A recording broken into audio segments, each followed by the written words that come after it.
जय हिंद साथियों, आप सभी का स्वागत है क्रांतिवीर क्लासेस में। मैं सुमन सर। आज का क्लास बहुत ही इम्पोर्टेंट होने वाला है क्योंकि आज हम लोग शुरू करने वाले हैं क्लास 12th हिंदी गद्यखंड चैप्टर नंबर 1 बातचीत। तो बातचीत क्या है बाबू? एक निबंध है। क्या है?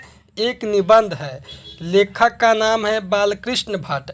आज हम लोग इस चैप्टर का लेखक परिचय जानने वाले हैं इस वीडियो में। चलिए अब हम लोग जानते हैं लेखक का परिचय। तो लेखक का नाम है बालकृष्ण भट्ट। बालकृष्ण भट्ट जी का जन्म कब हुआ? तो 23 जून 1844 को बालकृष्ण भट्ट जी का जन्म हुआ। अगर निधन की बात करें कि बालकृष्ण भट्ट जी का निधन कब हुआ, तो 20 जुलाई 1914 को क्या हुआ? हमारे बालकृष्ण भट्ट जी का निधन हुआ। ठीक है ना। बालकृष्ण भट्ट जी का माता का क्या नाम था? तो पार्वती देवी। ठीक है।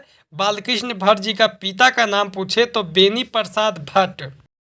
पिता एक व्यापारी थे और माता एक सुष्कृत कल्चर्ड महिला, जिन्हें बालकृष्ण भट्ट के मन में अध्ययन की रुचि एवं लालसा जगाया। जो बालकृष्ण भट्ट जी थे, उनके पिताजी एक व्यापारी थे, यानी कि एक बिजनेसमैन थे, और माता एक सुष्कृत कल्चर्ड महिला, जो अपने से बड़े लोगों को जब देखती थी तो अपने आंचल की पल्लू को क्या करती थी? अपने माथे पे रख लेती थी। और बालकृष्ण भट्ट के मन में अध्ययन, अध्ययन का मतलब होता है बाबू पढ़ना, पढ़ने की रुचि एवं लालसा जगाया।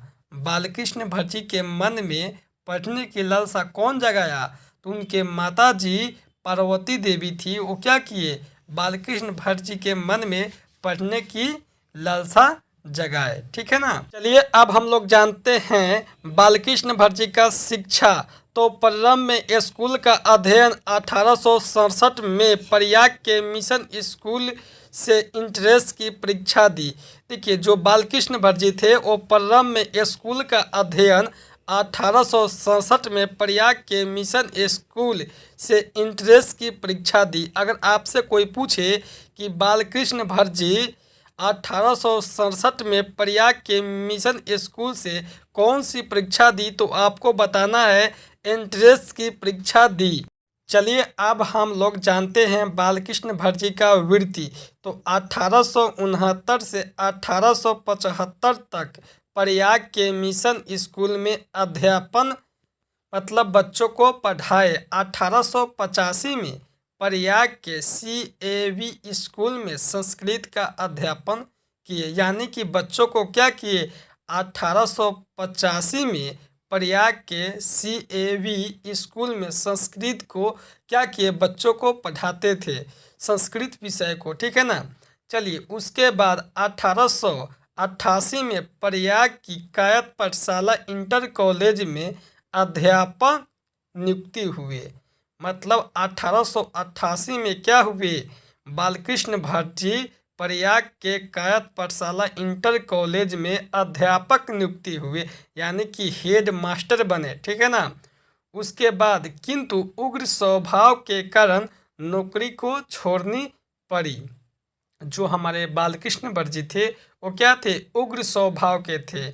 अगर कोई बच्चा कुछ पूछने जाता था तो उसको डांट कर बोल देता था, जिसके कारण क्या हुआ? उनको नौकरी को छोड़ना पड़ा। ठीक है। और उसके बाद लेखन के कार्य पर निर्भर। चलिए अब हम लोग जानते हैं बालकृष्ण भट्ट जी का रचनात्मक सक्रियता के बारे में।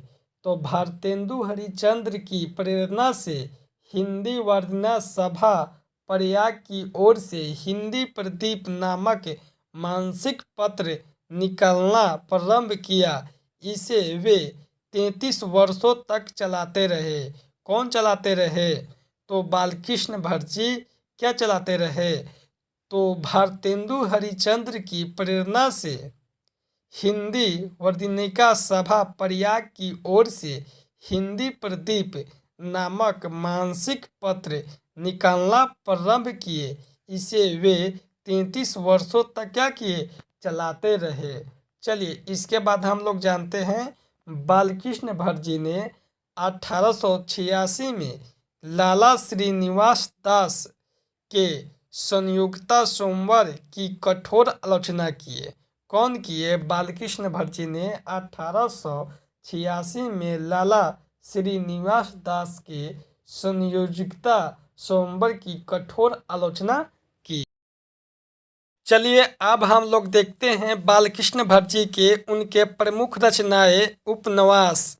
पहला है रहस्य कथा, दूसरा है नियुक्ति ब्रह्मचारी, तीसरा है 100 अनजान एक सुजान, चौथा है गुप्तवैरी, पांचवा है रसतल यात्रा, छठा है उचित दक्षिणा, सातवां है हमारी घड़ी, आठवां है सद्भाव का अभाव। ये रहा बालकृष्ण भटजी का उनके प्रमुख रचनाएं। चलिए अब हम लोग देखते हैं जो बालकृष्ण भटजी थे उन्होंने नाटक लिखे हैं। तो पद्मावती, कृता जूनिए, वेनी संहार, शिशुपाल वैद्य, नल दयामंती या दमयंती स्वर, शिक्षादान, चंद्रसेन, सीता वनवास, पति पंचम, मेघनाथ वैद्य, कट्टर सूम की एक नकल, वृणला, इंग्लैंडेश्वरी और भारत जननी, भारतवर्ष और कली, दो निर्देशी, एक रोगी और एक वैद्य, रेल का विकट खेल, बाल विवाह आदि। अब हम लोग जानेंगे बालकृष्ण भटजी का प्रसरण। तो है जैसा काम वैसा परिणाम, नई रोशनी का बीस, आचार्य विडंबना। ये रहे हमारे बालकृष्ण भटजी का नाटक और प्रसरण। चलिए अब हम लोग जानते हैं बालकृष्ण भटजी कितने निबंध लिखे थे, ठीक है ना। तो निबंध के बारे में पूछे तो 1000 के आसपास निबंध लिखे, जिसमें 100 से ऊपर बहुत महत्वपूर्ण है, ठीक है। जो हमारे बालकृष्ण भटजी थे उन्होंने 1000 के आसपास क्या किए थे? निबंध लिखे थे, जिसमें से 100 से ऊपर बहुत महत्वपूर्ण है, मतलब लोगों को पसंद पड़ा, ठीक है ना। इसके बाद बालकृष्ण भट्ट भारतेंदु युग के प्रमुख साहित्यकारों में से है। बालकृष्ण भट्ट आधुनिक हिंदी गद्य के आदि निर्माताओं और उपनायक रचनाओं में एक है, ठीक है। चलिए प्यारे बच्चों, अभी तक अगर वीडियो को लाइक नहीं किए हैं, चैनल को सब्सक्राइब नहीं किए हैं, तो प्लीज़ वीडियो को लाइक कर दीजिए और क्रांतिवीर क्लासेस को सब्सक्राइब करके घंटी को प्रेस करना ना भूले, सबसे पहले लेटेस्ट वीडियो पाने के लिए। जय हिंद।